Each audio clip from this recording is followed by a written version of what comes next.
Hi everyone, good afternoon. Today I am showing you our another project which is Vervex brand present parking barrier that is placed at Tejgao at a car showroom.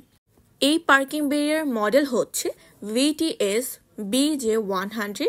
এটা আপনারা indoor এবং outdoor use করতে পারবেন and এটা হচ্ছে ভারভেক্স ব্র্যান্ডের and এটার আপনারা ত্রিমাত্রিক মাল্টিমিডিয়াতে দুটো কালার পেয়ে যাবেন, একটা হচ্ছে গ্রে কালার অ্যান্ড আরেকটা হচ্ছে orange colour.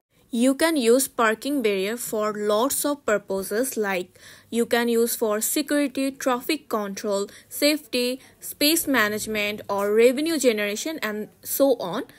Parking barrier are suitable for residential areas like আপনাদের অ্যাপার্টমেন্টে আপনারা ইউজ করতে পারেন, প্রাইভেট হোমে ইউজ করতে পারেন। অবশ্যই আপনারা এটা কমার্শিয়াল প্রপার্টিজ বা ইন্ডাস্ট্রিয়াল সাইটস বা হচ্ছে পাবলিক স্পেসে বা স্পেশাল ইভেন্টে আপনারা ইউজ করতে পারেন লাইক কনসার্ট, দেন ফেস্টিভ্যালস, কনফারেন্স, এয়ারপোর্ট বা আপনাদের গভর্নমেন্ট বিল্ডিংও আপনারা পার্কিং ব্যারিয়ার ইউজ করে আপনারা আপনাদের সিকিউরিটিকে আরেকটু এনহ্যান্স করতে পারেন। ভারভেক্স ব্র্যান্ডের পার্কিং ব্যারিয়ার আমাদের কাছে রেডি স্টক আছে। আপনারা যদি নিতে চান বা আপনারা যদি এটার ব্যাপারে কোনো ইনফরমেশন জানতে চান আপনারা আমাদের ওয়েবসাইটে ভিজিট করতে পারেন অথবা আপনারা আমাদেরকে সরাসরি কল দিয়ে এটার ব্যাপারে ইনফরমেশন জানতে পারেন। সবাইকে থ্যাংক ইউ এতক্ষণ পর্যন্ত ভিডিওটা দেখার জন্য।